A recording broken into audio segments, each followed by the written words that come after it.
అదే టీచర్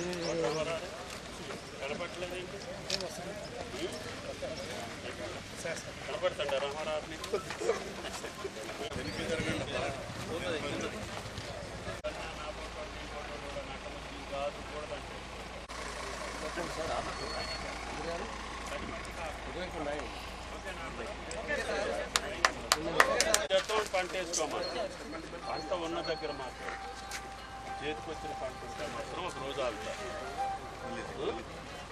ఉగాది రోజుకైతే మాత్రం main line నీళ్ళు వెళ్ళాల్సింది అంతే సార్. లేకపోతే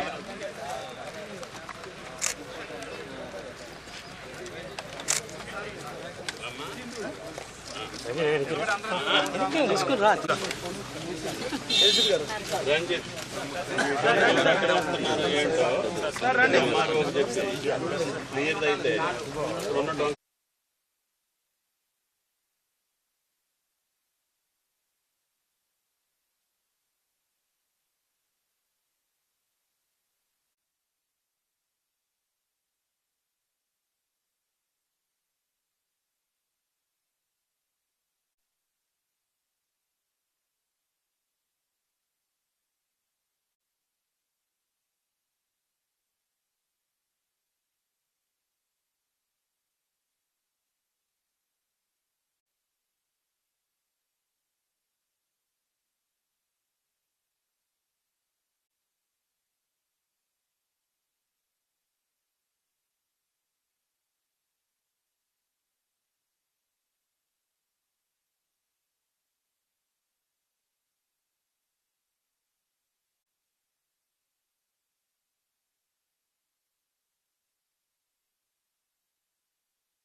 అందరికీ నమస్కారం.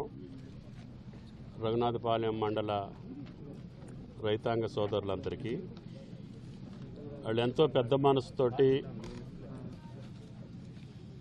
మనం శంకుస్థాపన చేసినటువంటి మంచుకొండ ఎత్తిపోతల పథకం గౌరవ ముఖ్యమంత్రి గారు, ఇరిగేషన్ మంత్రి గారు ఈ మండలం యొక్క నీటి సౌకర్యం కోసం అడగగానే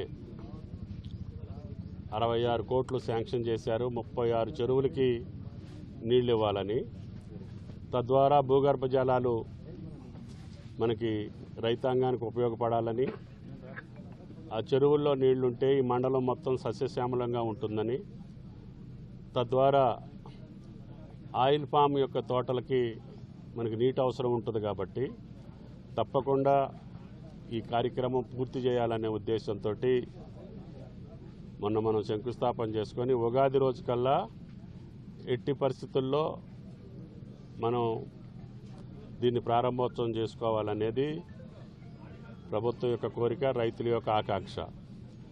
అయితే మార్గ మధ్యంలో ఎక్కడైనా పంటలుంటే అధికారులకు విజ్ఞప్తి, ఆ పంటలు చేతికొచ్చిన పంటల్ని ఇబ్బంది పెట్టకుండా ఖాళీగా ఉన్న ప్రాంతాలు మొత్తం కూడా సంపవేలు కానీ, స్ట్రక్చర్స్ కానీ, పైప్ లైన్ అన్నీ కంప్లీట్ చేసుకొని చేతికొచ్చిన పంట ఇంకొక 15-20 రోజుల్లో ఆ రైతుకి అందుతుంది కాబట్టి దాన్ని ఇబ్బంది పెట్టకుండా మిగతా చోట్లల్లా ఎక్కడ ఖాళీ ఉంటే అక్కడ పైప్ లైను మిగతా స్ట్రక్చర్స్ అన్నింటినీ కూడా కంప్లీట్ చేయమని చెప్పడం జరిగింది. అధికారులు కూడా రేయింబాగుల్లో పనిచేస్తున్నారు. కాబట్టి రైతులు కూడా సహకరించి ఎవరైనా ఎక్కడైనా అనవసరంగా ఇబ్బంది పెట్టేదానికి పని ఆపేదానికి ఉంటే రైతులే దాన్ని పరిష్కారం చేసుకొని పని ఆగకుండా ఉగాది రోజు కల్లా ఈ కార్యక్రమం పూర్తయి కృష్ణా జలాలు మంచుకొండ గ్రామంలో విడుదలయ్యేటట్టుగా రైతాంగం, ఇక్కడ ఉన్నటువంటి రాజకీయ పార్టీల నాయకులు కానీ కార్యకర్తలు కానీ ఈ మండల రైతాంగం కష్టపడి పనిచేసేటటువంటి గిరిజన రైతులు ఎక్కువ మంది ఉన్నారు. వాళ్ళు ఇప్పటికే కూరగాయలతోటి బ్రహ్మాండంగా వ్యవసాయాలు చేసుకుంటున్నారు. దానికి హార్టికల్చర్కి సంబంధించినటువంటి పంటలు కూడా తోడైతే వాళ్ళ యొక్క ఆదాయం పెరిగి వాళ్ళ కష్టానికి ఫలితం ఉండేటట్టుగా ఖమ్మానికి అతి దగ్గరలో ఉన్నటువంటి ఈ మండల రైతాంగం సుభిక్షంగా ఉండాలనేది రేవంత్ రెడ్డి గారి యొక్క ప్రభుత్వం యొక్క ఆకాంక్ష.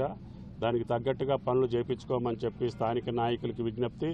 అదేవిధంగా అధికారులు కూడా ఇంకా పట్టుదలతోటి 4 రోజులు ఉంది, ఈ 4 రోజుల్లో పని పూర్తి చేయమని చెప్పి వారికి విజ్ఞప్తి. Thank you.